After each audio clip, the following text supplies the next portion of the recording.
سيدنا محمد كما صليت على إبراهيم وعلى آل إبراهيم في العالمين إنك حميد مجيد. قال الله تبارك وتعالى في كلامه المجيد: أعوذ بالله من الشيطان الرجيم بسم الله الرحمن الرحيم. يا بني آدم لا يفتننكم الشيطان كما أخرج أبويكم من الجنة ينزع عنهما لباسهما ليريهما سوآتهما إنه يراكم هو وقبيله من حيث لا ترونهم إنا جعلنا الشياطين أولياء للذين لا يؤمنون. قال المؤلف والمفسر رحمه الله تعالى: يحذر تعالى بني آدم من إبليس وقبيله مبينا لهم عداوته القديمة لأبي البشر آدم عليه السلام في سعيه في إخراجه من الجنة التي هي دار النعم إلى دار التعب والعناء والتصبب في هتك عورته بعدما كانت مستورة عنه، وما هذا إلا عن عداوة أكيدة. وهذا كقوله تبارك وتعالى: أفتتخذونه وذريته أولياء من دوني وهم لكم عدو بئس للظالمين بدلا. اللہ تبارک و تعالی نے ان آیات مبارکہ میں جو سورۃ الاعراف کی آیات ہیں، قصہ آدم علیہ السلام کا تفصیلی ذکر فرمانے کے بعد کہ سیدنا آدم علیہ السلام کی تخلیق، سیدنا آدم علیہ السلام کا عنصر اصلی کہ آپ کو مٹی سے پیدا کیا گیا، پھر اللہ تبارک و تعالی نے اپنے دست قدرت سے بنایا اور اس میں روح پھونکی اور مسجود الملائکہ بنا دیا. اللہ تبارک و تعالی نے آدم علیہ السلام کی تسکین کے لیے، آدم علیہ السلام کی راحت کے لیے آدم علیہ السلام کے جسم سے ان کی زوجہ سیدہ حوا علیہ السلام کو پیدا فرمایا. اسی لیے بی بی حوا کا نام حوا ہے کہ وہ زندہ آدم علیہ السلام کے جسد مبارک سے بائیں پسلی سے اللہ نے ان کو پیدا کیا، حتیٰ کہ آپ جب بیدار ہوئے تو بی بی حوا زندہ موجود تھی. اور اللہ تبارک و تعالیٰ کا یہ کمال قدرت ہے کہ آدم علیہ السلام کو جب پیدا فرما دیا تو بی بی حوا پر یہ ادوار نہیں گزرے کہ پہلے وہ بچی تھی، پھر جوان ہوئی، پھر بڑی ہوئی، نہیں، فوراً اللہ نے کامل مکمل عورت بنا کے پیدا فرما دی. اور پھر اللہ تبارک و تعالیٰ نے آدم علیہ السلام اور بی بی حوا علیہ السلام پر اپنی کمال رحمت سے حکم فرمایا کہ تم دونوں جنت میں رہو اور جنت کی نعمتوں سے فائدہ اٹھاؤ اور جنت کی نعمتوں کو کھاؤ، استعمال کرو، مگر ایک درخت ہے جس کے قریب نہیں جانا. دراصل یہ حکمت خداوندی تھی. ہر چیز میں اللہ تبارک و تعالیٰ کی حکمتیں ہیں. اللہ تبارک و تعالیٰ نے چونکہ آدم علیہ السلام اور اولاد آدم کو امتحان کے لیے پیدا فرمایا ہے کہ یہ دنیا جو ہے دار الامتحان ہے، یہ دنیا جو ہے یہ دار العمل ہے، اور آخرت جو ہے وہ دار الجزا ہے، تو اللہ نے آدم علیہ السلام کا بھی امتحان ابتدا سے شروع فرما دیا کہ کھلی اجازت دے دی گئی جنت میں رہنے کی، لیکن ایک درخت پر پابندی لگا دی گئی. اور وہ درخت کیا ہے؟ گو بعض روات نے ذکر فرمایا ہے سنبلا کا، لیکن اللہ کے قرآن میں کوئی تعین نہیں. اور کسی مرفوع اور صحیح حدیث مبارک میں سرکار دو عالم صلی اللہ علیہ وسلم نے بھی بیان نہیں فرمایا کہ وہ درخت کون سا ہے، کیونکہ یہ سنت اللہ ہے اللہ کے قرآن میں کہ جن چیزوں کی بندوں کو ضرورت نہ ہو اللہ اس کا ذکر ہی نہیں فرماتے قرآن. مقصد تو صرف یہ بیان کرنا تھا کہ جنت میں آزادی ملی، صرف ایک درخت سے روکا گیا۔ ابلیس نے چونکہ سجدہ نہ کیا، اور سجدہ نہ کرنے کی وجہ کیا تھی؟ تکبر۔ بعض علماء نے اس کو حسد پہ بھی محمول کیا ہے، لیکن اصل وہ بات ہے جس کا ذکر قرآن مقدس نے خود فرما دیا ہے کہ ابا واستکبر، کہ اس نے سجدے سے انکار کیا اور تکبر۔ باقی اس تکبر کے اسباب کیا تھے کہ دل میں حسد آیا، پھر اس نے قیاس فاسد کیا کہ اللہ نے مجھے آگ سے پیدا فرمایا ہے اور آدم علیہ السلام کو مٹی سے پیدا فرمایا ہے، تو لہذا آگ جو ہے وہ افضل ہے اور مٹی جو ہے وہ مفضول ہے، تو افضل جو ہے وہ اپنے سے مفضول کو کیوں سجدہ کرے؟ تو یہ اس کا قیاس فاسد تھا نص کے مقابلے پر۔ حالانکہ اس کو اس پہ غور نہیں کرنا چاہیے تھا کہ آدم علیہ السلام کس چیز سے بنے ہیں اور فرشتوں کو اللہ نے کس چیز سے پیدا فرمایا ہے اور جنوں کو اللہ نے کس چیز سے پیدا فرمایا ہے۔ کسی چیز کا عنصر کچھ نہیں ہوتا، اصل بات تو وہ ہے کہ اللہ جس چیز کو عزت دینا چاہیں، جس انسان کو عظمت دینا چاہیں، اس کا مقابلہ کون کر سکتا ہے؟ اب آپ دیکھیں کہ کائنات کے ذرے ذرے سے اللہ کی مخلوق دوڑ کے آ رہی ہے، کائنات کے ذرے ذرے سے انسان اللہ کے بندے حاضر ہو رہے ہیں اور اللہ تبارک و تعالیٰ کے کعبے کا طواف کر رہے ہیں، اللہ تبارک و تعالیٰ کے کعبے کو دیکھ کے اپنی آنکھیں ٹھنڈی کر رہے ہیں، اللہ کے کعبے میں عبادت کر کے سکون حاصل کر رہے ہیں۔ تو اب تو یہ ایک جاہل کا کام ہوگا وہ یہ کہے کہ کعبہ شریف بنا ہوا کس سے ہے، وہ پتھر کس قسم کے ہیں، وہ پتھر کالے ہیں کہ پیلے ہیں، وہ پتھر قیمتی ہیں کہ کم قیمت ہیں۔ یہ تو جاہلانہ بات ہے۔ اصل بات تو یہ ہے کہ جس گھر کو اللہ نے اپنی نسبت دے کے اونچا کر دیا ہے اس کا کوئی مقابلہ نہیں کر سکتا۔ اسی لیے اللہ تبارک و تعالیٰ نے آدم علیہ السلام کو جب مٹی سے پیدا فرما دیا، لیکن ان کی شان کو اتنا بلند کر دیا کہ نورانی مخلوق بھی ان کو سجدہ کر رہی ہے، اللہ کے فرشتے بھی ان کو سجدہ کر رہے ہیں، ملائکۃ المقربین بھی ان کو سجدہ کر رہے ہیں۔ تو اب ابلیس لعین کو یہ نہیں سوچنا چاہیے تھا کہ میں آگ سے پیدا ہوا اور حضرت آدم علیہ السلام مٹی سے پیدا ہوئے۔ تو بہرحال ابلیس نے سجدہ نہ کیا اور اللہ نے اسے اپنی رحمت سے دور کر دیا۔ ابلیس یعنی اللہ کی رحمت سے مایوس کر دیا گیا، اللہ کی رحمت سے مطرود و مبعود کر دیا گیا، وہ مردود و ملعون ٹھہرا۔ لیکن اس کے باوجود بھی اس نے اللہ سے سوال کیا کہ یا اللہ مجھے مہلت دے دیں، کیونکہ میں تو مردود ہو چکا، مجھے تو آپ کی رحمت سے دور کر دیا گیا ہے، لیکن مجھے آپ مہلت دے دیں اس وقت تک کہ الی یوم یبعثون، کہ جب اللہ تیری مخلوق جو ہے وہ قبروں سے کھڑی ہوگی۔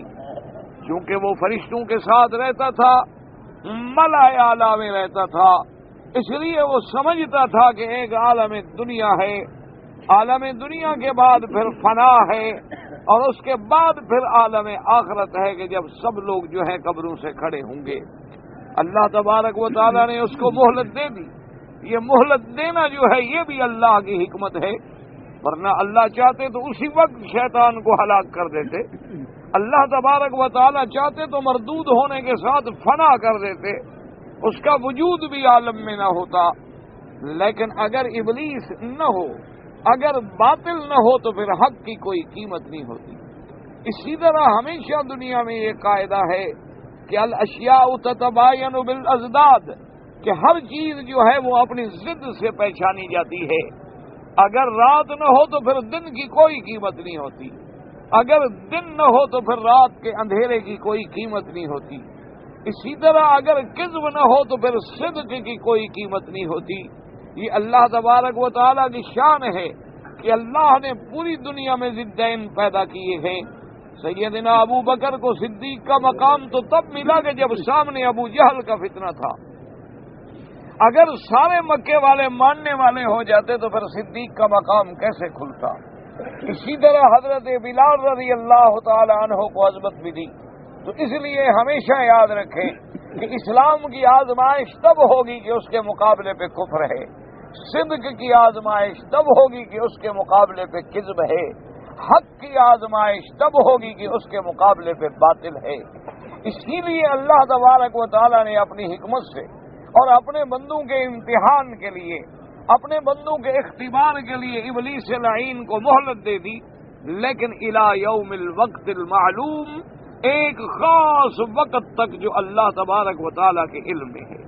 لیکن مفسرین کرام رحمہم اللہ تعالی علیہم اجمعین لکھتے ہیں کہ جب پہلا سور پھونکا جائے گا، کیونکہ دو سور پھونکے جائیں گے، ایک سور پہ پورا عالم فنا ہو جائے گا اور دوسرے سور پہ پورا عالم قبروں سے نکل کھڑا ہوگا، تو علماء اور مفسرین نے لکھا ہے کہ ابلیس اس وقت تک تو زندہ رہے گا جب سور اول پھونکا جائے گا، لیکن جب نفخ سور اول ہوگا تو ابلیس بھی فنا ہو جائے گا۔ اللہ تبارک و تعالیٰ نے اس کو اسی وقت معلوم تک مہلت دی ہے، اور اس کے ساتھ پھر میرے اللہ نے اس کو استدراجی طور پر بھی قوتیں دی ہیں کہ ابلیس اور اس کی ذریت جو ہے ان کو اللہ تبارک و تعالیٰ نے اشکال تبدیل کرنے کی طاقت بھی دے دی، اللہ تبارک و تعالیٰ نے ان کو پورے عالم میں پھرنے کی طاقت بھی دے دی، اللہ تبارک و تعالیٰ نے ان کو انسان کے دلوں میں وسوسہ ڈالنے کی طاقت بھی دے دی، اور اسی طرح ابلیس نے بھی اپنا تخت جو ہے وہ پانی پہ رکھا ہوا ہے، اور اللہ نے ان کو ایسی قوتیں دی ہیں کہ وہ ایک سیکنڈ میں، ایک پلک جھپکنے کی رفتار میں ایک طرف سے دوسرے شرق سے غرب تک پہنچ سکتے ہیں اور غرب سے شرق تک پہنچ سکتے ہیں۔ اور ساتھ اللہ تبارک و تعالیٰ نے جنوں کو ایک ایسی حیت دے دی ہے کہ وہ ہمیں دیکھ سکتے ہیں لیکن ہم انہیں نہیں دیکھ سکتے۔ اس لیے ہمیشہ یہ قاعدہ ہے، یاد رکھ لیں کہ جیسے آدم علیہ السلام تمام بشریت کا باپ ہے، اسی طرح ابلیس جو ہے وہ ابو الجن ہے، یعنی تمام جنوں کا باپ جو ہے وہ ابلیس ہے۔ جس طرح آدم علیہ السلام کی اولاد میں تناسل و توالد ہے، یعنی آدم علیہ السلام کی اولاد آگے رشتے ہوتے ہیں، بچے اولادیں در اولادیں، اسی طرح جن جو ہیں ان میں بھی توالد ہے، تناسل ہے، ان میں بھی شادیاں ہیں، نکاح ہیں، ان میں بھی اولادیں ہیں، لیکن وہ ہمیں دیکھ سکتے ہیں اور ہم انہیں نہیں دیکھ سکتے۔ یہ فیصلہ جو ہے بطور اغلب ہے، بطور استثناء اللہ تبارک و تعالیٰ اگر چاہے تو کبھی کبھی اپنے بندوں پر جنوں کو بھی ظاہر کر دیتے ہیں، یعنی جن ان کے سامنے آتے ہیں اور وہ جنات کو دیکھ لیتے ہیں، جیسے کہ صحیح حدیث مبارک میں ہے کہ میرے آقا سرکار دو عالم سیدنا محمد الرسول اللہ صلی اللہ علیہ وسلم ایک دن مکہ مکرمہ سے باہر تشریف لے گئے، رات کا وقت تھا، اور آپ جنت المعلی کی جانب جہاں قبرستان ہے اسی جانب تشریف لے گئے، اور آپ کے ساتھ جو صحابی ہیں حضرت عبداللہ ابن مسعود ہے رضی اللہ تعالی عنہ، آپ نے فرمایا ان کو ایک مقام پہ کہ عبداللہ تم یہیں بیٹھ جاؤ، اور حضور نے اس کے باہر ارد گرد اپنی لکڑی مبارک سے ایک لکیر کھینچ دی، ایک خط کھینچ دیا اور ایک دائرہ بنا دیا گول، اور ساتھ نصیحت کی کہ عبداللہ اس سے باہر نہیں نکلنا، چاہے حالات کسی قسم کے ہو جائیں، چاہے تم کچھ چیزیں سنو یا دیکھو، لیکن اس دائرے سے باہر کبھی نہیں آنا۔ حضرت عبداللہ ابن مسعود فرماتے ہیں کہ میں بیٹھ گیا، سرکار دو عالم صلی اللہ علیہ وسلم آگے تشریف لے گئے، آپ جنت المعلی کے قبرستان کے قریب تشریف لے گئے، کچھ دیر گزری کہ میں نے دیے جلتے ہوئے دیکھے، شور سنا میں نے، اور میرے دل میں خوف پیدا ہوا کہ کہیں دشمنوں نے میرے مدنی پاک پہ حملہ نہ کر دیا ہو، کیونکہ مکے والے تو دشمن ہیں، کسی دشمن کو موقع نہ مل گیا ہو۔ میں نے چاہا کہ دوڑ کے سرکار کی خدمت پہ پہنچوں، لیکن پھر مجھے حضور کی بات یاد آئی کہ اس دائرے سے باہر نہیں نکلنا ہے، تو اب میں پھر صبر کر کے بیٹھ جاؤں، تھوڑی دیر کے بعد پھر شور ہو، پھر میں اٹھنا چاہوں، لیکن پھر حضور کی بات یاد آ جائے کہ باہر نہیں نکلنا، تو میں پھر صبر کر کے بیٹھ جاؤں۔ فرماتے ہیں کہ اسی حال میں صبح کی نماز کا وقت آ گیا اور حضور صلی اللہ علیہ وسلم واپس تشریف لے آئے۔ جب حضور پاک تشریف لے آئے سلامتی کے ساتھ اور میں بھی آپ کے ساتھ چلنے لگا، تو میں نے کہا کہ آقا یہ کیا شور تھا، اتنا شور تو میں نے زندگی میں نہیں سنا۔ اور میں تو ڈر گیا کہ کہیں دشمنوں نے حملہ نہ کر دیا ہو۔ حضور نے فرمایا اچھا تم نے سنا تھا؟ میں نے کہا ہاں یا رسول اللہ سنا بھی اور نکلنے کی بھی کوشش کی، لیکن پھر آپ کا حکم یاد آ جاتا تھا اور اللہ کے نبی کا حکم نہیں ٹالا جا سکتا۔ حضور نے فرمایا تم نے بہت اچھا کیا، اگر تم اس دائرے سے باہر نکل جاتے تو جن تمہیں ٹکڑے ٹکڑے کر دیتے۔ یہ اچھا ہوا کہ تم اسی دائرے میں رہے ہو۔ آج میرے پاس جنوں کی بڑی جماعتیں آئی تھیں اور ان کے بڑے جھگڑے تھے آپس میں، ان کے میں نے فیصلے کیے ہیں، تو میرے پاس جن آئے تھے تو جن حضور کی خدمت میں آتے تھے اور اپنے فیصلے بھی کراتے تھے۔ تو اس لیے کبھی کبھی اللہ تبارک و تعالی اپنے انبیاء علیہم السلام پر اور انبیاء علیہم السلام کے بعد اللہ تبارک و تعالی اپنے اولیاء پر بھی کبھی جنوں کو ظاہر کر دیتے ہیں اور وہ جنوں کو دیکھتے ہیں اور وہ جنوں سے باتیں کرتے ہیں۔ ایسے بہت سارے علماء کرام ہیں کہ جن کے پاس جنات پڑھتے ہیں، باقاعدہ سبق پڑھتے ہیں، طالب بن کے رہتے ہیں اور انسانوں کی شکل میں ہوتے ہیں، عام طور پر تو پتہ بھی نہیں لگتا کہ وہ کون ہیں، کیونکہ انہوں نے اپنی اشکال جو ہیں وہ تبدیل کر رکھی ہوتی ہے۔ اور اسی طرح یاد رکھیں کہ جنات میں مسلمان بھی ہیں اور کافر بھی ہیں، جنات میں بھی یہودی ہیں، جنات میں بھی روافض ہیں، خوارج ہیں، ان میں بھی یہ سارے فتنے ہیں جو انسانوں میں موجود ہیں، ان کے اندر بھی یہ سارے مسائل موجود ہیں، ان میں بھی اہل حق ہیں اور اہل باطل ہیں، ان میں بھی سنت پہ چلنے والے ہیں اور بدعات میں گھرے ہوئے ہیں، ہر قسم کے جن پائے جاتے ہیں، ان میں یہودی بھی ہیں، نصارہ بھی ہیں۔ اسی طرح ایک حدیث مبارک میں آتا ہے، سرکار دو جہاں صلی اللہ علیہ وسلم نے فرمایا آپ اسی طرح باب الفتح سے یعنی باب السلام، یہ جو جنت المعلا کی طرف راستہ ہے، اسی سے میرے آقا نکلے، باہر تشریف لے جا رہے تھے، آپ نے دور سے ایک آدمی کو آتے ہوئے دیکھا۔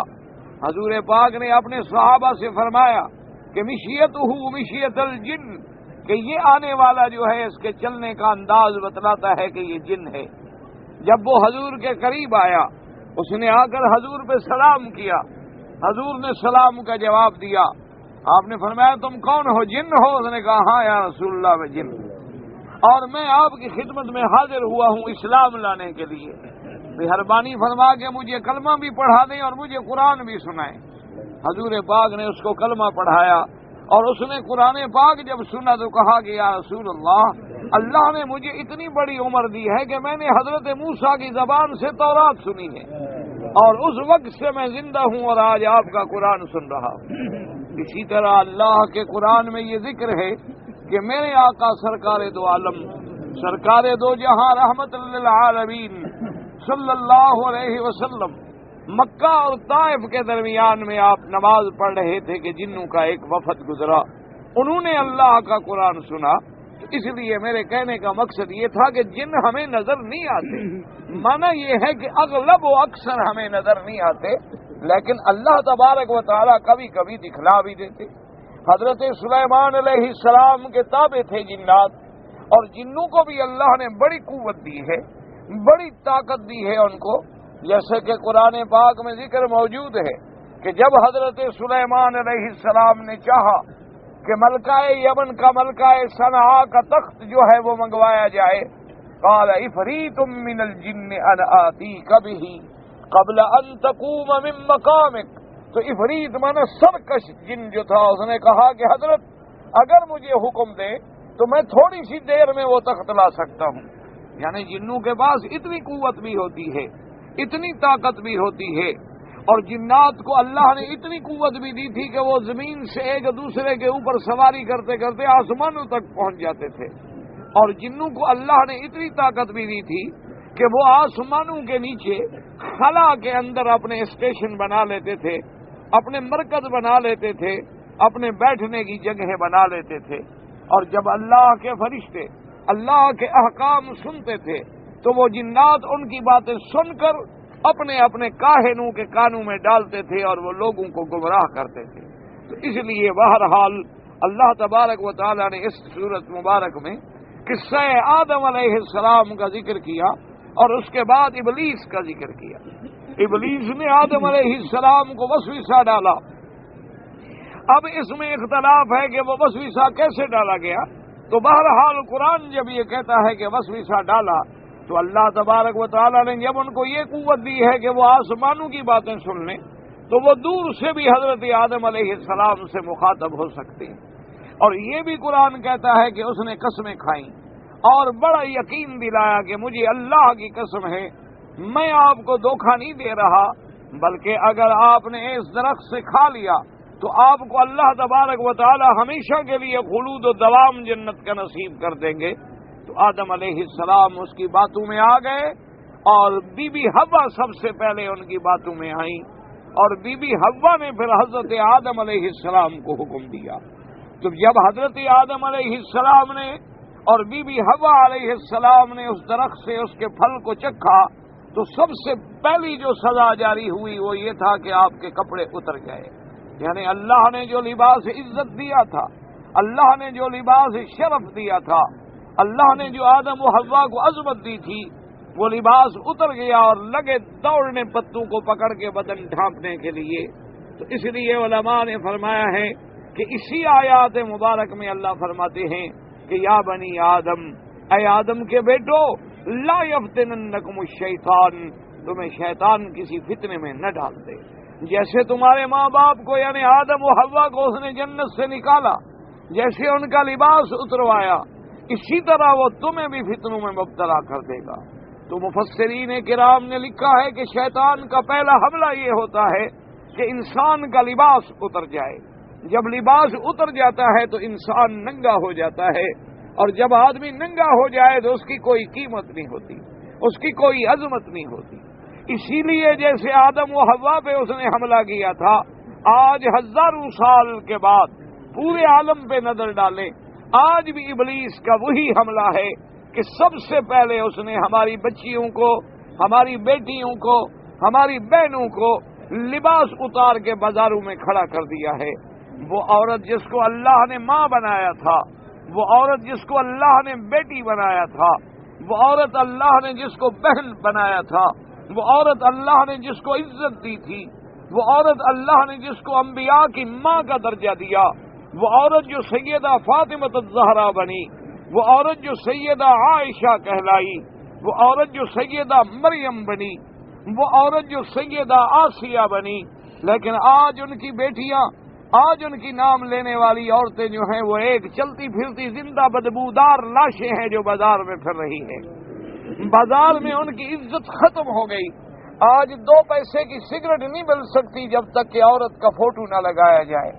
آج مارکیٹ میں کوئی چیز فروخت نہیں ہو سکتی جب تک کہ عورت کا فوٹو نہ لگایا جائے، کیونکہ ابلیس جانتا ہے کہ سب سے بڑا فتنہ جو ہے وہ عورت کا فتنہ ہے، اور اولاد آدم کو گمراہ کرنا ہے تو اس کے لیے سب سے بڑا ذریعہ جو ہے وہ عورت ہے. اسی لیے میرے آقا نے، سرکار دو عالم نے، رحمت دو جہاں نے، حضرت محمد مصطفیٰ نے صلی اللہ علیہ وسلم نے فرمایا، آپ نے اپنی موت سے پہلے، اپنی وفات مبارک سے قبل اپنی امت کو ڈرایا اور فرمایا ایاکم وفتنۃ النساء، ایاکم وفتنۃ النساء، ایاکم وفتنۃ النساء. خبردار عورتوں کے فتنے سے بچنا، خبردار عورتوں کے فتنے سے بچنا، خبردار عورتوں کے فتنے سے بچنا. آج ابلیس نے کہیں آزادی افکار کا نام دے رکھا ہے، آج ابلیس نے کہیں اس کو حقوق انسانی کا نام دے رکھا ہے، اور اس کا نتیجہ یہ نکلا ہے، اللہ تبارک و تعالی معاف فرمائے، کہ پورے عالم میں اس نے عورت کی عزت کو ختم کر دیا. اور یاد رکھو کہ جب عورت کی عزت ختم ہوتی ہے تو بیٹے، بچے، بچیاں، گھر پورا خود بخود برباد ہو جاتا ہے.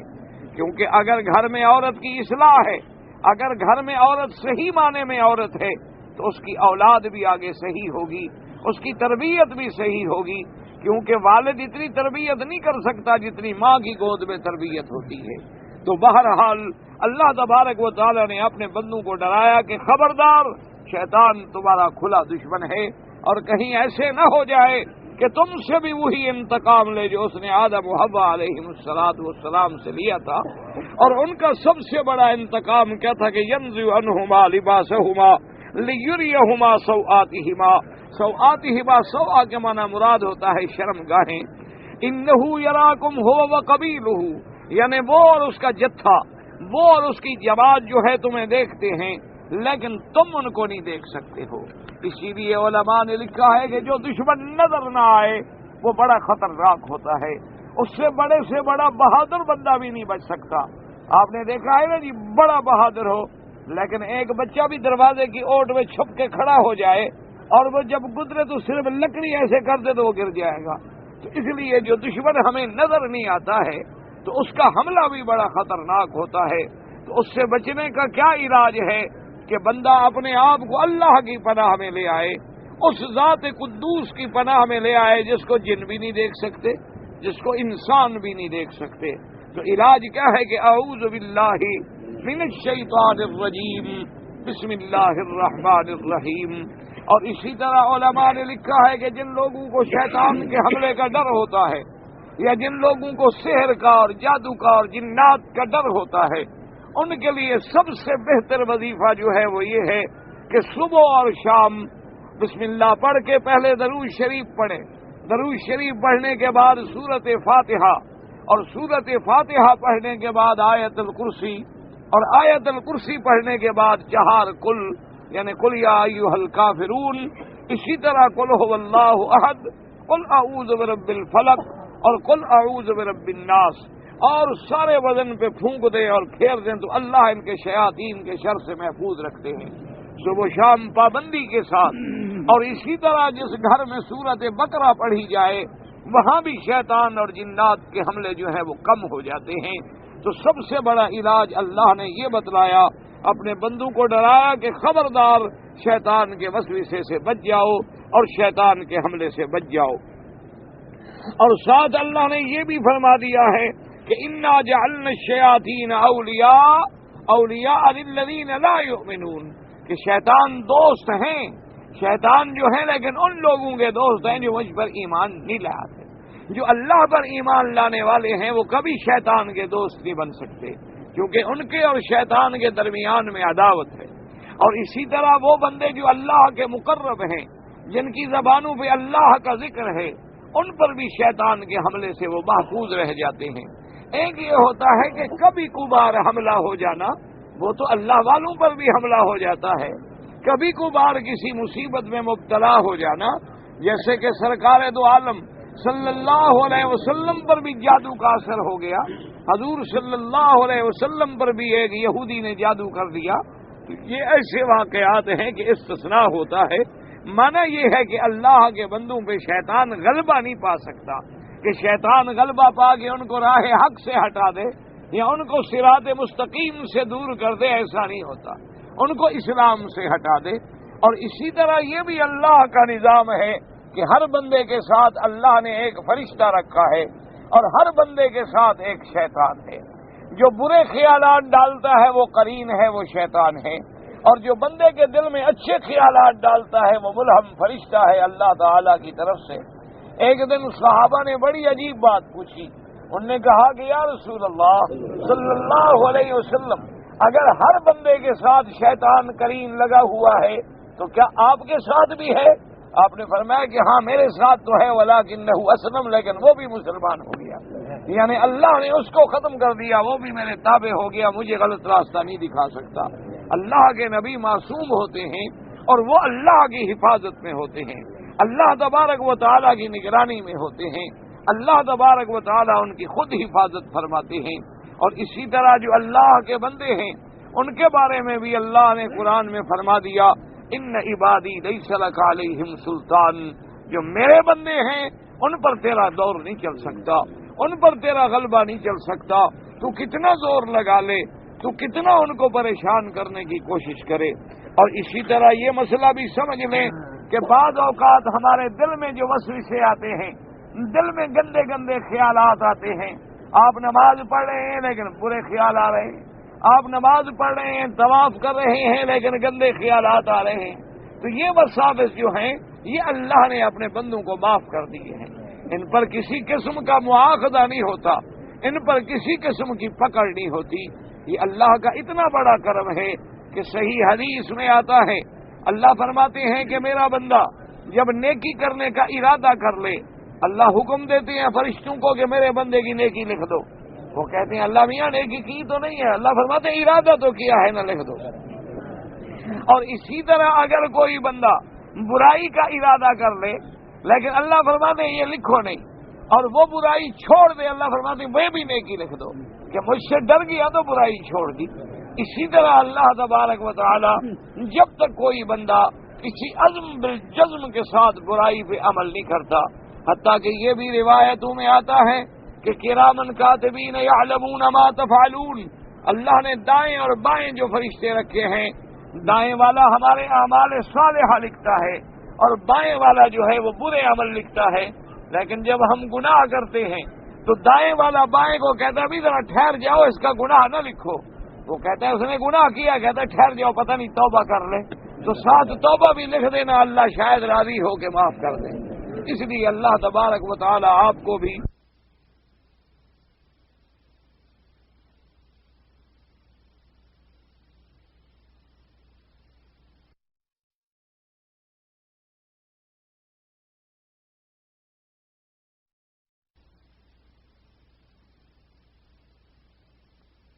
جن کے حملوں سے قیامت تک محفوظ فرمائے، اور اللہ تبارک و تعالی ہم سب کو ایمان و اسلام پہ قائم و دائم رکھیں، اور ہر کلمے پڑھنے والے کا خاتمہ ایمان پہ فرمائیں، کیونکہ اصل مدار جو ہے وہ خاتمے پر ہے، اصل کامیابی جو ہے وہ خاتمے پر ہے۔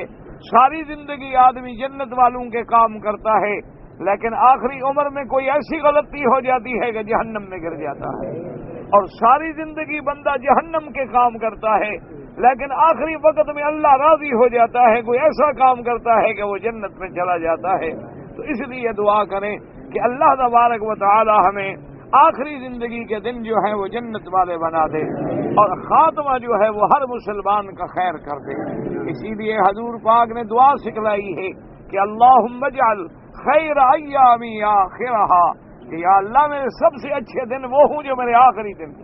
فرمایا اللہم اجعل خیر یومی یوم نلقاک، یا اللہ میرا سب سے بہتر دن وہ ہو جس دن میں تیری دربار میں پیش کر کے کھڑا ہوں۔ اسی طرح حضور نے فرمایا اللہم ارزقنا حسن الختام، کہ یا اللہ ہمیں بہترین خاتمہ نصیب فرمانا۔ تو انشاءاللہ آج کے بعد درس ختم انشاءاللہ، کیونکہ اب حجاج کرام آ گئے ہیں، تو جمعہ سے انشاءاللہ تقریریں شروع ہو جائیں گی، تو طلباء سے بھی معذرت ہے۔ بہرحال کوشش تو میں نے کی ہے کہ آپ کا غیر حاضری میں کوئی سبق ہو جائے، باقی جو اللہ کو منظور ہے انشاءاللہ۔ تو اب سبق جو ہے وہ زندگی رہی تو حج کے بعد، کیونکہ اب حج میں حجاج کا زیادہ حق ہے۔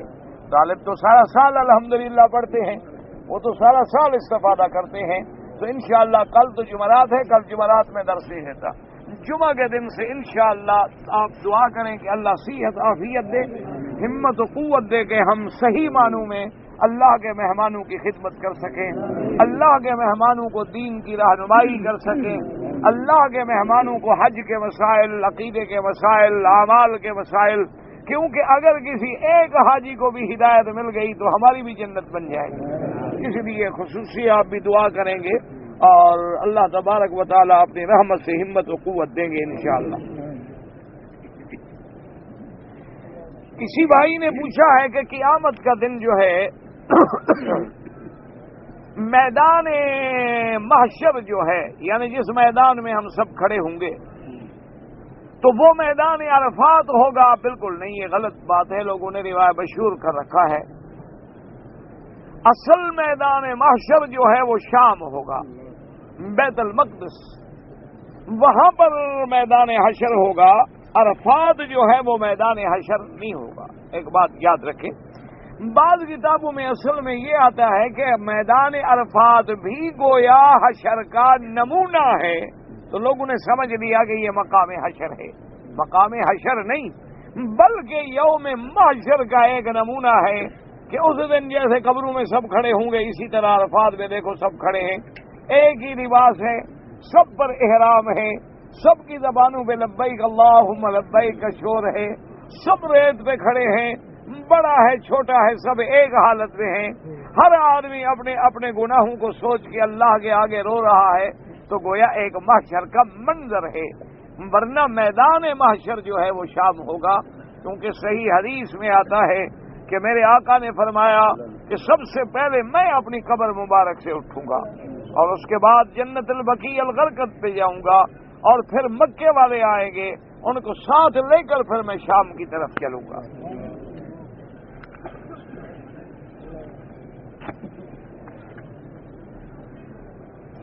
کہتا ہے جی کہ ہم 4 مہینے کے لیے حرم کی خدمت ڈیوٹی کے لیے آئے ہیں، ہم نے احرام نہیں باندھا۔ اب بات یہ ہے کہ اگر پاکستان سے چلتے ہوئے تمہارے لوگوں کو یہ پتہ ہی نہیں تھا کہ تمہاری ڈیوٹی مدینہ ہوگی، جدہ ہوگی، مکہ ہوگی اور پہلے کہاں جاؤ گے، پھر تو تم پر کوئی دم نہیں۔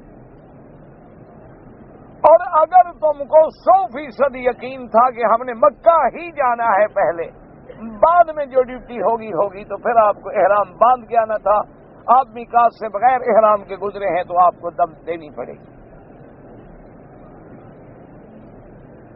اگر کسی نے شوال کے مہینے میں عمرہ کر لیا ہے تو اس کا حج تمتع ہے، یعنی وہ حج سے واپس آنے کے بعد کنکری مارے گا، قربانی کرے گا، سر پہ اس طرح پھرانے کے بعد احرام کھولے گا۔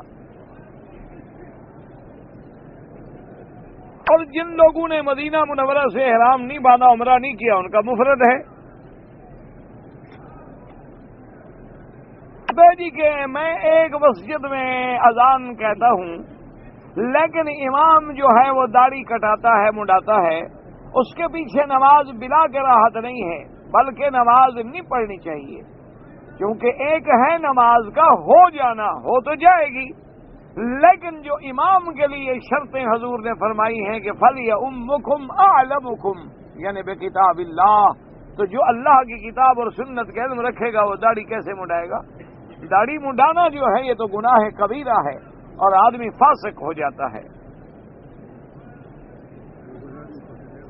یہاں کتنا عرصہ ہوا پیدا ہوئی، جب پیدا ہوئی میں تھا نہیں، مجھے کیا پتا، جو مولوی اس وقت موجود ہو اس سے پوچھ لو۔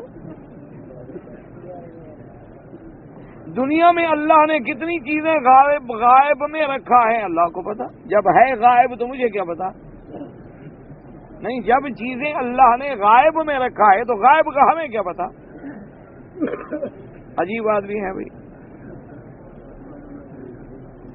کلمے والا مسلمان جہنم میں جائے گا کہ نہیں جائے گا؟ دعا تو کرو کہ نہ جائے، لیکن اگر گناہ ہے تو جائے گا، ایک نہ ایک دن جہنم سے نکلے گا۔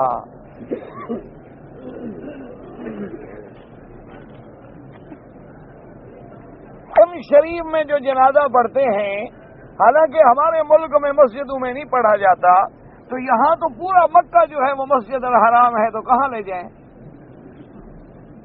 یہ چھوٹی مسجد تو ہے نہیں نا، پورا حرم جتنا ہے سب کو اللہ نے کہا مسجد الحرام، تو اب کہاں لے جائیں؟ تو پھر جنازہ پڑھنے کے لیے عرفات جاتے رہیں۔ اور یاد رکھو پھر اس سے افضل کوئی مقام ہے دنیا میں؟ جنازہ بڑے بھی ہوتے ہیں چھوٹے بھی ہوتے ہیں، تو دعا جو ہے اتنا جامع ہے کہ سب کے لیے کافی ہے۔ اللہم اغفر لحینا ومیتنا وشاہدنا وغائبنا وصغیرنا وکبیرنا، اسی دعا میں سب ہو جاتا ہے، کوئی فکر نہ کرو۔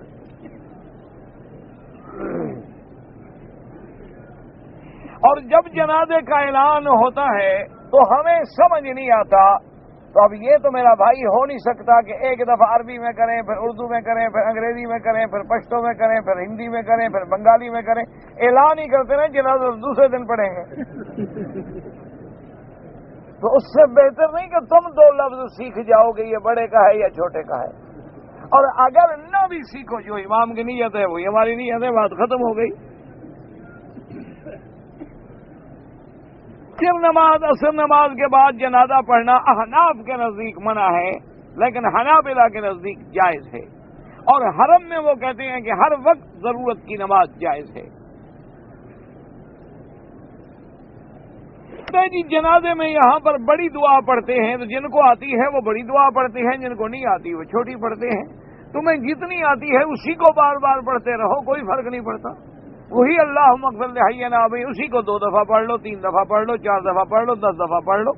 اب آگے جو دعائیں حدیث میں وہ تمہیں نہ آئیں تو ان اماموں کا قصور تو نہیں ہے، آگے احادیث میں بہت دعائیں ہیں، اللہم نقہ من الخطایا کما ینقى الثوب الابیض من الدنس، اللہم اغسل خطایاہ من الماء والثلج والبرد، اللہم اکرم نزلہ وسع مدخلہ.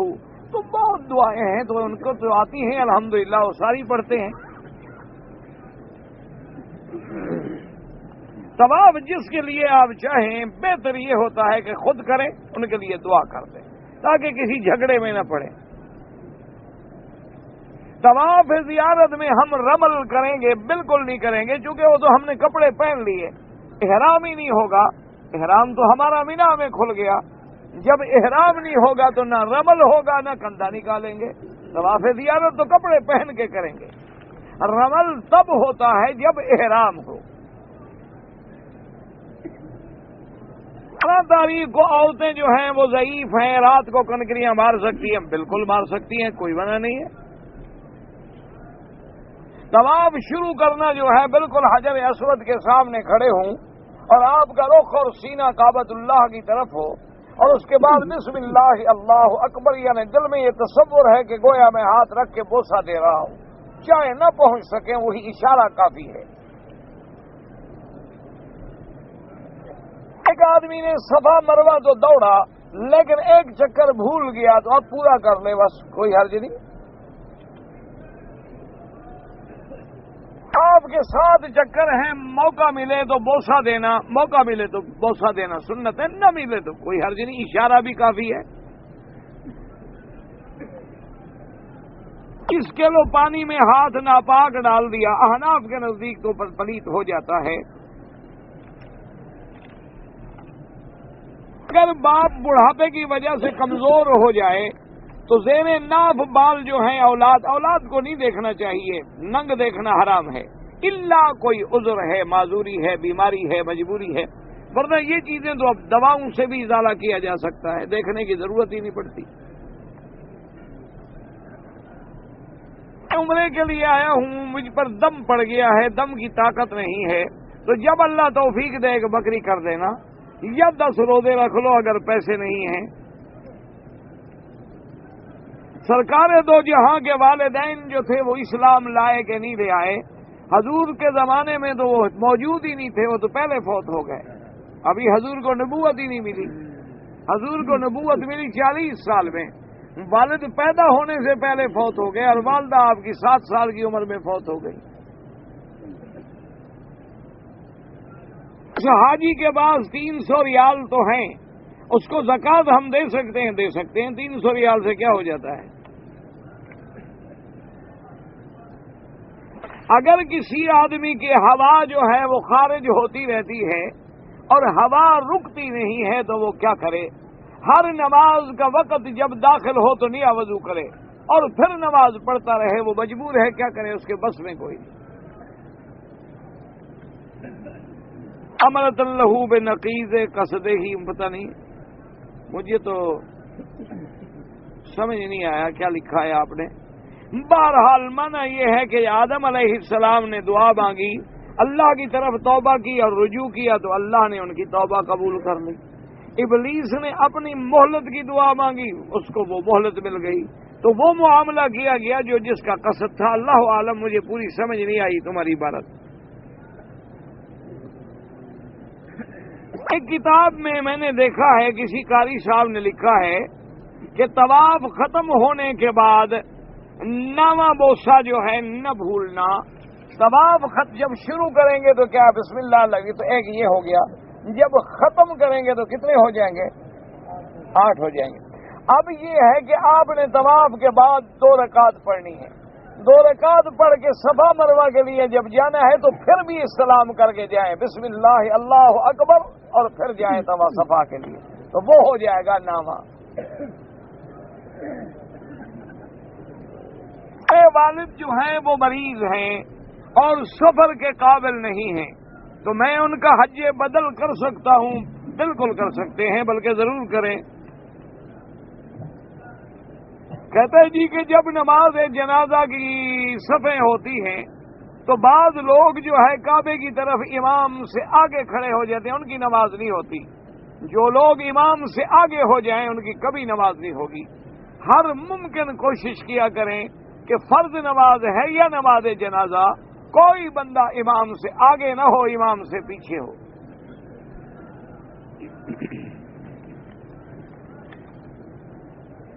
ایک آدمی عمرے کی نیت سے آیا ہے پاکستان سے، لیکن اس نے کراچی سے احرام نہیں باندھا اور اس نے آ کے احرام باندھا ہے جدے سے۔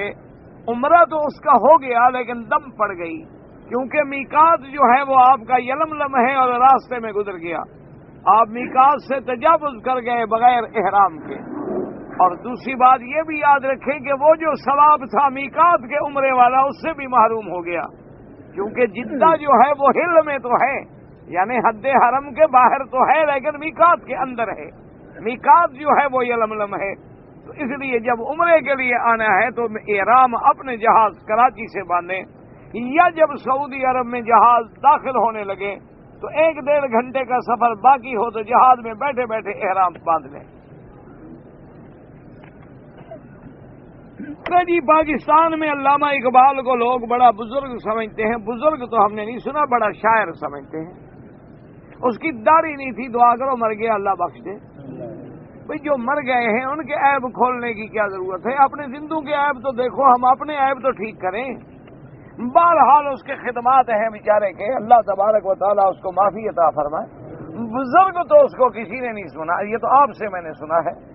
بہت بڑا شاعر تھا، مفکر تھا، مدبر تھا، یہ اس کو بزرگ کسی نے نہیں مانا، یہ تمہاری کوئی اپنے عقل میں فطور ہے۔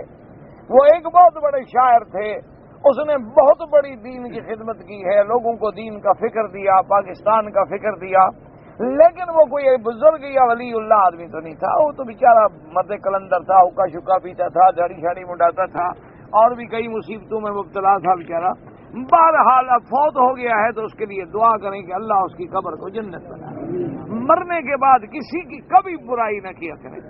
ہم میں تھوڑے گناہ ہیں کہ ہم لوگوں کے گناہ دیکھتے پھریں، ہم خود جو گناہوں سے بھرے ہوئے ہیں ہم اپنے گناہوں پر تو نظر ڈالیں نا۔ بی اے کا پرچہ دے رہا ہوں، بہرحال اللہ تبارک و تعالیٰ کامیاب کرے۔ بہرحال جو لوگ رمضان المبارک سے مکے میں مقیم ہیں وہ مسافر نہیں ہیں، ان کو اپنے آپ کو مقیم سمجھ کے نماز پوری پڑھنی چاہیے۔ اب اگر آپ مکہ رمضان سے یہاں آئے ہیں تو اب بہتر یہ ہے کہ اب آپ عمرہ نہ کریں بلکہ طواف زیادہ کریں مسجد عائشہ کے عمرے کی بجائے، اور آپ کا حج جو ہے مکے والوں کی طرح حج افراد ہوگا۔ احرام کی حالت میں جب ہم طواف کریں گے تو پہلے 3 چکروں میں کندھا بھی نکالیں گے اور رمل بھی کریں گے۔ اگر کوئی آدمی امام ابو حنیفہ رحمۃ اللہ علیہ کے مسلک پہ چلتا ہے اور وہ امام شافعی کے کسی قول پہ عمل کر لے، اس کو کیسے پتہ لگے گا کہ یہ قول زیادہ راجح ہے یا یہ قول زیادہ راجح ہے؟ اگر وہ خود اتنا بڑا عالم ہے کہ دونوں اماموں کے قول میں ترجیح بھی کر سکتا ہے تو اس کو کسی کی تقلید کی ضرورت ہی نہیں ہے۔ تقلید کی ضرورت تو تب ہوتی ہے کہ جب ہمیں مسئلہ معلوم نہ ہو۔ فاسألوا اہل الذکر ان کنتم لا تعلمون۔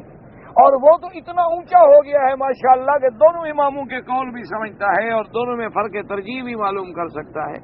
ویسے بہرحال آپ کو یہ پتہ ہونا چاہیے کہ امام شافعی بہت بڑے شان والے امام ہیں، لیکن امام ابو حنیفہ کے شاگرد ہیں، یعنی خود بھی شاگرد نہیں ہیں بلکہ محمد ابن الحسن الشیبانی کے شاگرد ہیں، اور محمد ابن الحسن الشیبانی امام ابو حنیفہ کے شاگرد ہیں۔ اب یہ تمہیں پتا کہ استاد کو مسئلے زیادہ بہتر آتے تھے یا شاگرد کو؟ پاکستان میں جو دعوت و تبلیغ کا کام ہو رہا ہے کہتے ہیں بدعت ہے، تو گانا بجانا سنت ہے نا؟ تبلیغ کا کام ہی نعوذ باللہ بدعت ہے، تو پھر سنت کیا ہے تمہارے ملک میں؟ یہی میلاد کرنا اور جھنڈیاں لگانا؟ کوئی عقل کرو۔ اگر تم تبلیغ نہیں کر سکتے ہو تو جو بیچارے کر رہے ہیں ان کو تو برا نہ کہو۔ اللہ ان کی محنتوں کو قبول فرمائے۔ اللہ تبارک و تعالی ہم سب کلمے پڑھنے والوں کو دین کا مبلغ بنائے۔ اللہ ہر بندے کو اپنے دین کا داعی پیدا کرتے۔ ہم نے جب سے دعوت چھوڑ دی ہے تو اسلام کمزور ہو گیا ہے۔ میرا بھائی اچھے کام پر اعتراض نہ کیا کرو. نہیں کیا ہم بھی کبھی نہیں گئے جماعت کے ساتھ, ہم نے بھی کبھی ایک دن کیا 1 گھنٹہ بھی نہیں لگایا, لیکن جو لوگ اچھا کام کر رہے ہیں جزاہم اللہ, اللہ ان کو جزائے خیر عطا فرمائے. ایک آدمی 12 سال مکہ مکرمہ میں رہا, پیچھے گھر میں اس کا نکاح پڑھا لیا, پتہ نہیں کیا مطلب, مجھے سمجھ نہیں آیا. پھر یہ مکہ سے گھر گیا, اس نے شادی کر لی, پھر 10 دن کے پاس رہا, پھر مکہ مکرمہ چلا آیا, 6 سال ہو گئے مکہ میں ہے. مجھے تو نہیں, یعنی یہ جب یہاں تھا تو اس کا نکاح کیسے کر لیا؟ کسی کو وکیل بنایا؟ ہاں, یعنی باپ تھا, بھائی تھا, کوئی وکیل تھا, نکاح کر لیا, ٹھیک ہو گیا.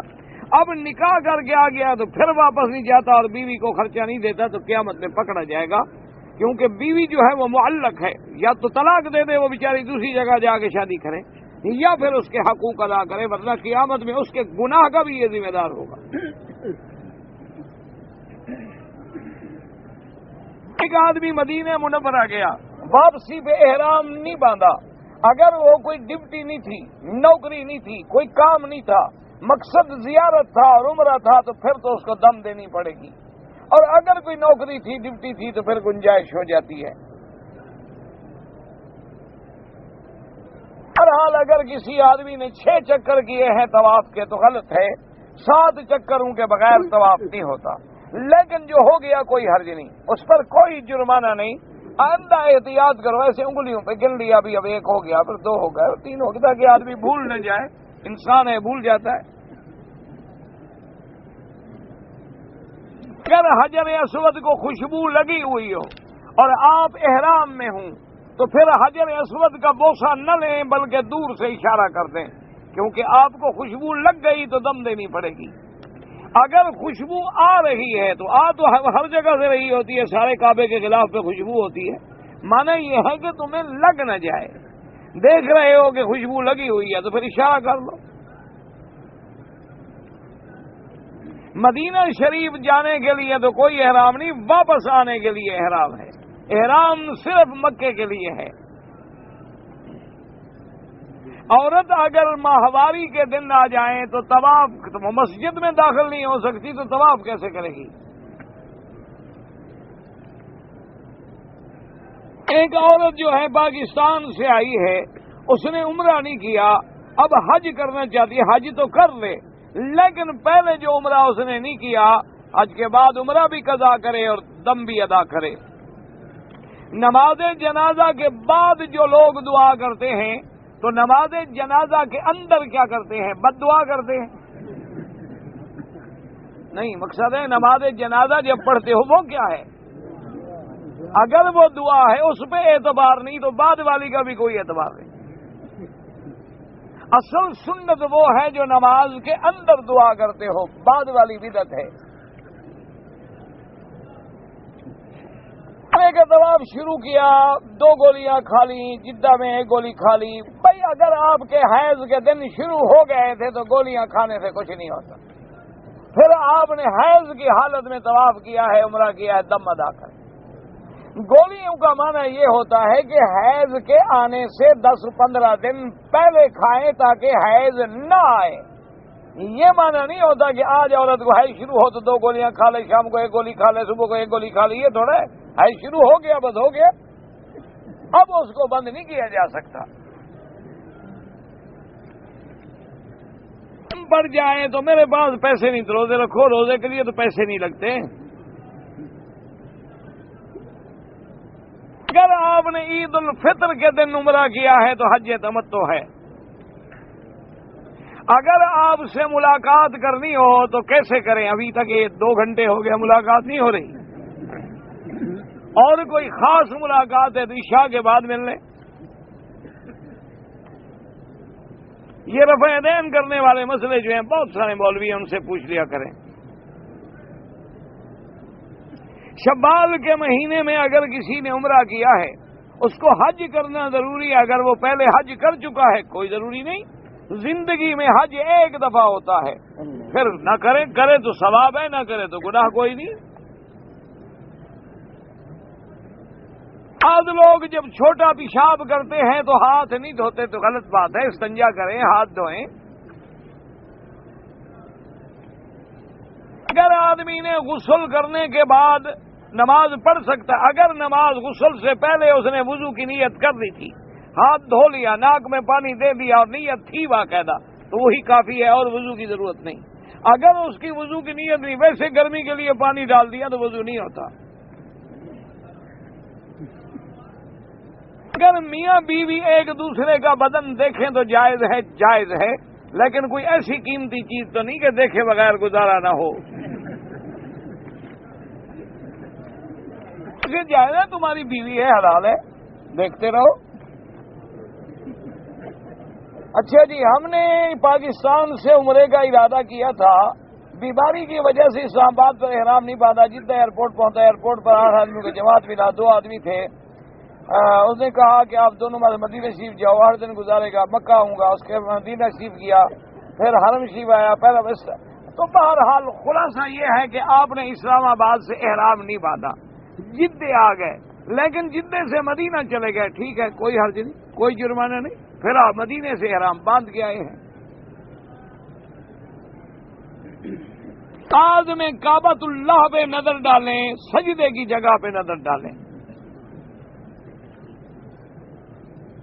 میرے رشتہ دار جو ہیں وہ جدہ میں رہتے ہیں، انہوں نے مجھے کہا تھا کہ احرام باندھ کے نہ آنا، تو اگر آپ نے کراچی سے چلتے ہوئے یہ نیت کر لی تھی کہ 2-3 دن جدے میں رشتہ داروں کے پاس رہوں گا پھر مکے جاؤں گا، تو پھر کوئی حرج نہیں، کوئی جرمانہ نہیں۔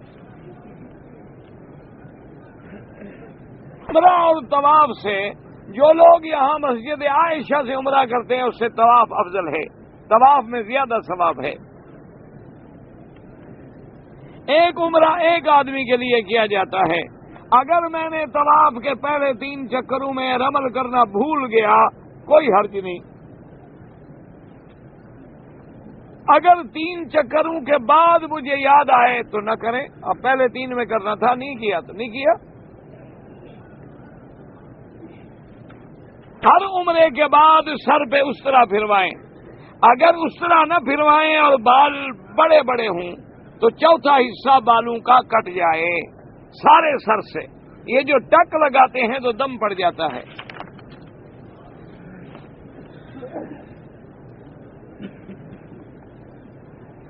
عورت کے نام کچھ پیسے ہیں، پتہ کس چیز کے پیسے ہیں، اس سے مکان بنا سکتے ہیں، اس کی مرضی، اس کے اگر پیسے اپنے ہیں وہ مکان بنائے، بیچے، خریدے، مرضی۔ عرفات کے دن کا روزہ جو ہے، جو لوگ حج نہ کریں وہ عرفات کے دن کا روزہ رکھیں۔ عرفات کے دن کا روزہ جو ہے اس کی بہت بڑی فضیلت ہے کہ اللہ 1 سال کے گناہ معاف کر دیتے ہیں۔ ایک روایت میں ہے کہ 1 سال پہلے اور 1 سال بعد۔ لیکن جو لوگ حج پہ جائیں وہ روزہ نہ رکھیں، کیونکہ میرے آقا نے حج والے دن خود روزہ مبارک نہیں رکھا۔ حج کی طواف جو ہے، صفا مروہ جو ہے، اگر ہم پہلے کر لیں، اس کا پھر طریقہ یہ ہوتا ہے کہ آپ باقاعدہ احرام باندھیں گے حج کا، نیت کرنے کے بعد طواف نفل کریں گے، طواف کرنے کے بعد صفا مروہ دوڑیں گے، اور پھر اسی احرام میں رہیں گے اور اسی حالت میں مینا جائیں گے۔ تو اس وقت تک اگر آپ پابندی کر لیں تو کر سکتے ہیں، لیکن ایک بات یاد رکھو، فائدہ کوئی بھی نہیں۔ لوگ یہ سمجھتے ہیں نا کہ رش نہیں ہوگا، رش تو 8 تک بھی ہوگا، تو 2 دفعہ رگڑا کیوں کھائیں؟ 1 دفعہ نہ کھائیں واپس آ کر، ایک پہلے جاتے ہوئے کھا کے جائیں، ایک پھر واپس آ کر بھی کھائیں۔ یہ کوئی عقل مندی ہے؟ یہ لوگ سمجھتے ہیں کہ شاید 3 4 5 8 کو رش نہیں ہوگا۔ اللہ کے بندے، اللہ کی رحمت سے وہی رش ہوگا جو 12 کو ہوگا۔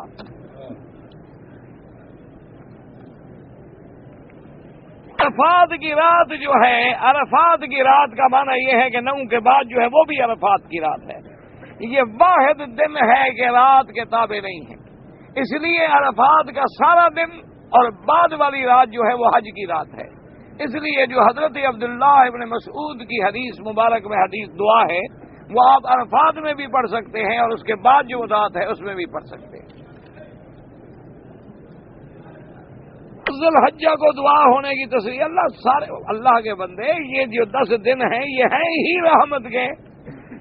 اس میں 10 ہے، 9 ہے، 8 ہے، یکم ہے، یہ جو 10 ایام ہیں حج والے، یہ تو ہیں رحمت کے دن، ان میں دعا قبول نہیں ہوگی تو کب ہوگی؟